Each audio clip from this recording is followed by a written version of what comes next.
Hi hello friends, welcome back to my channel. ಎಲ್ಲರೂ ಹೆಂಗದಿರಿ? ಆರಾಮದಿರೇನ್ರಿ? ನಾನು ಕೂಡ ಆರಾಮದೆ ನೋಡ್ರಿ.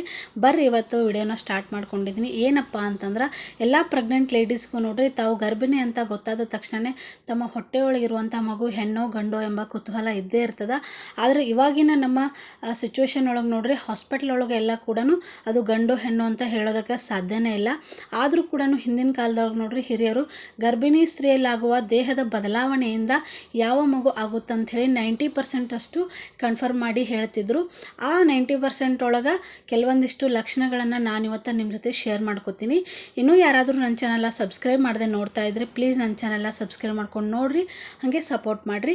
ಬರ್ರಿ ಇವಾಗ ಗರ್ಭಿಣಿ ಲೇಡೀಸು ಏನಾದರೂ ಹೊಟ್ಟೆ ಒಳಗೆ ಹೆಣ್ಮಗು ಇತ್ತಂದ್ರೆ ಯಾವೆಲ್ಲ ಲಕ್ಷಣಗಳು ಇರ್ತಾವಂತ ಇವತ್ತು ನಾನು ನಿಮ್ಮ ಜೊತೆ ಶೇರ್ ಮಾಡ್ಕೋತೀನಿ.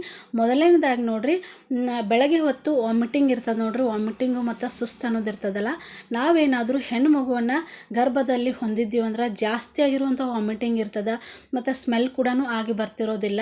ಏನು ತಿಂದ್ರೂ ಕೂಡ ಅದು ನೋಡ್ರಿ ಸಮಾಧಾನ ಅನ್ನಿಸ್ತಿರಂಗಿಲ್ಲ. ಒಂದು ಒಗ್ಗರಣೆ ಹಾಕಿದ ಸ್ಮೆಲ್ ಕೂಡ ಆಗ್ತಿರಂಗಿಲ್ಲ ನೋಡ್ರಿ. ಈ ಒಂದು ಲಕ್ಷಣ ಇತ್ತಂದ್ರೆ ನಮ್ಮ ಗರ್ಭದಲ್ಲಿ ಹೆಣ್ಣು ಮಗು ಹೊಂದಿದ್ದೀವಿ ಅಂತ ನಾವು ಅರ್ಥ ಮಾಡ್ಕೋಬೇಕಾಗುತ್ತೆ. ಸೆಕೆಂಡ್ ಒನ್ ನೋಡ್ರಿ, ಮಗುವಿನ ಹಾರ್ಟ್ ರೇಟ್, ಹೃದಯ ಬಡಿತ ಏನಂತಾರಲ್ಲ, ಅದು 140ಕ್ಕಿಂತ ಹೆಚ್ಚಿಗೆ ಇದ್ರೆ ನಾವು ಹೆಣ್ಣು ಮಗುವನ್ನು ಹೊಂದಿದ್ದೀವಿ ಅಂತ ಅರ್ಥ ಮಾಡ್ಕೋಬೇಕಾಗುತ್ತೆ. ಸಾಮಾನ್ಯವಾಗಿ ನೋಡ್ರಿ, ಗಂಡು ಮಗುವಿನಕಿನ ಹೆಣ್ಣು ಮಗುವಿನ ಹೃದಯ ಬಡಿತ ಸ್ವಲ್ಪ ಜಾಸ್ತಿನೇ ಇರ್ತದಂತ ಅನ್ಕೋಬೇಕಾಗುತ್ತೆ. ಗಂಡು ಮಕ್ಕಳು ಏನಾದರೂ ನಾವು ಹೊಂದಿದ್ದೀವಿ ಅಂದ್ರೆ 140ಕ್ಕಿಂತ ಕಡಿಮೆ ಹಾರ್ಟ್ ರೇಟು ಇರ್ತದೆ. ಮೂರನೇದಾಗಿ ನೋಡ್ರಿ, ಇವಾಗ ನಾವು ಪ್ರೆಗ್ನೆಂಟ್ ಅಂತ ತಿಳಿದ ಮೇಲೆ ನಮಗೆ ಬೇರೆ ಬೇರೆ ಆದಂಥ ಫುಡ್ ತಿನ್ಬೇಕು ಅನಿಸಿರ್ತದೆ ಮತ್ತು ಕ್ರೇವಿಂಗ್ಸ್ ಇರ್ತದೆ. ಅದರೊಳಗೆ ನಾವು ಹೆಣ್ಣು ಮಗು ಏನಾದರೂ ಹೊಂದಿದ್ದೀವಿ ಅಂದ್ರೆ ನಮಗೆ ಹೆಚ್ಚಾಗಿ ಸ್ವೀಟ್ ಐಟಮ್ಸ್ನೇ ತಿನ್ಬೇಕಂತ ಅನಿಸ್ತಿರ್ತದೆ ನೋಡ್ರಿ. ಸ್ವೀಟು, ಚಾಕ್ಲೇಟ್ಸು ಮತ್ತು ಐಸ್ ಕ್ರೀಮು, ಈ ರೀತಿಯಾಗಿರೋಂಥ ಸ್ವೀಟ್ನೇ ನಾವು ತಿನ್ಬೇಕಂತ ಅನಿಸ್ತಿರ್ತದೆ. ಈ ಒಂದು ಲಕ್ಷಣ ಇತ್ತಂದ್ರೆ ನಮಗೆ ಖಂಡಿತವಾಗ್ಲೂ ಹೆಣ್ಮಗುನೇ ಆಗುತ್ತೆ ಅಂತ ಹೇಳ್ತಾರೆ. ಇದನ್ನು ನೋಡ್ರಿ ನಾನು 99% ಅಂತೂ ಹೇಳ್ತೀನಿ.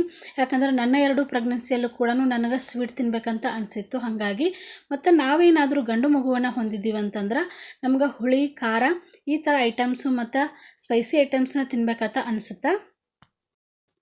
ನೆಕ್ಸ್ಟ್ ಒನ್ ನೋಡ್ರಿ, ಯಾವ ಲಕ್ಷಣ ಅಂತಂದ್ರೆ ನಾವು ಪ್ರೆಗ್ನೆಂಟ್ ಆದಾಗಿಂದ ನೋಡ್ರಿ ನಮಗೆ ದೇಹದಲ್ಲಿ ಸಾಕಷ್ಟು ಬದಲಾವಣೆಗಳಾಗ್ತದೆ. ಹಾರ್ಮೋನ್ ಇಂಬ್ಯಾಲೆನ್ಸಿಂದ ನಮ್ಮದು ವೇಟ್ ಹೆಚ್ಚಾಗ್ಬೋದು, ಅಥವಾ ಸ್ಕಿನ್ ಗ್ಲೋ ಆಗ್ಬೋದು, ಅಥವಾ ಸ್ಕಿನ್ ಕಲರ್ ಹೋಗ್ಬೋದು, ಹೇರ್ ಲಾಸ್ ಆಗುತ್ತೆ, ಈ ರೀತಿ ಆಗ್ತಿರ್ತದಲ್ಲ. ಅದರೊಳಗೆ ನೋಡ್ರಿ, ನಾವೇನಾದರೂ ಹೆಚ್ಚಿನ ತೂಕವನ್ನು ಹೊಂದಿದ್ರೆ ನಮಗೇನಾದರೂ ನಾವಿರೋ ವೇಟ್ಗಿಂತ ಹೆಚ್ಚಿಗೆ ಏನಾದರೂ ವೇಟ್ ಇತ್ತಂದ್ರೆ ಅದು ಕೂಡ ಹೆಣ್ಣು ಮಗುವಿನ ಲಕ್ಷಣ ಅಂತ ಹೇಳ್ಬೋದು. ಸ್ವಲ್ಪ ಹೊಟ್ಟೆ ನೋಡ್ರಿ ಮೇಲ್ಗಡೆ ಇರ್ತದೆ, ಸ್ವಲ್ಪ ದೊಡ್ಡದಾಗಿರ್ತದೆ. ಈ ಲಕ್ಷಣಗಳು ಏನಾದರೂ ಇತ್ತಂದ್ರೆ ನಾವು ಹೆಣ್ಣು ಮಗುವನ್ನು ಹೊಂದಿದ್ದೀವಿ ಅಂತ ಅರ್ಥ. ಮತ್ತು ನಮ್ಮ ಮುಖದಲ್ಲಿ ಏನಾದರೂ ಜಾಸ್ತಿ ಮೊಡವೆಗಳು ಮತ್ತು ಕಲೆಗಳು ಮತ್ತು ಸ್ಕಿನ್ ಕಲರ್ ಏನಾದರೂ ಬ್ಲ್ಯಾಕ್ ಆಗ್ತಾ ಬಂತಂದ್ರೆ ಅದು ಕೂಡ ಹೆಣ್ಣು ಮಗುವಿನ ಲಕ್ಷಣ ಅಂತ ಹೇಳ್ತಾರೆ. ಯಾಕಂದ್ರೆ ನಮ್ಮ ಸ್ಕಿನ್ ಕಲರ್ ಏನಿರ್ತದಲ್ಲ ಆ ಮಗುವಿಗೆ ಹೋಗೋದ್ರಿಂದ ನಾವು ಬ್ಲ್ಯಾಕ್ ಆಗ್ತೀವಂತ ಹೇಳ್ತಾರೆ. ಅದೇ ಒಂದು ನಾವು ಏನಾದರೂ ಗಂಡು ಮಗುವಿಗೆ ಜನ್ಮವನ್ನು ನೀಡ್ತಾ ಇದ್ದರೆ ನಮ್ಮ ಸ್ಕಿನ್ನಲ್ಲಿ ಪಿಂಪಲ್ಸ್ ಅದು ಏನಿರಂಗಿಲ್ಲ, ತುಂಬಾ ನಾರ್ಮಲ್ ಆಗಿರ್ತದೆ ಅಂತಲೇ ಹೇಳಬಹುದು. ಈ ಲಕ್ಷಣಗಳು ಯಾವುದೇ ಒಂದು ಗರ್ಭಿಣಿ ಸ್ತ್ರೀಯಲ್ಲಿ ಕಂಡು ಬಂದರೆ ಹೆಣ್ಣು ಮಗುವಿನ ಸಂತಾನ ಆಗುತ್ತಂತ ಹೇಳ್ತಾರೆ. ಹಾಗೆ ಕೂಡ ಆಗಿದ್ದಾವೆ ನೋಡ್ರಿ. ಈ ವಿಡಿಯೋ ನಿಮ್ಗೆ ಖಂಡಿತವಾಗ್ಲೂ ಇಷ್ಟ ಆಗಿದೆ ಅಂತ ಅಂದ್ಕೊಂಡಿರ್ತೀನಿ. ಇಷ್ಟ ಆಗಿದ್ದರೆ ಲೈಕ್ ಮಾಡಿ, ಶೇರ್ ಮಾಡಿ, ಕಮೆಂಟ್ ಮಾಡಿ ಮತ್ತು ಸಬ್ಸ್ಕ್ರೈಬ್ ಮಾಡೋದನ್ನು ಮರಿಬೇಡ್ರಿ.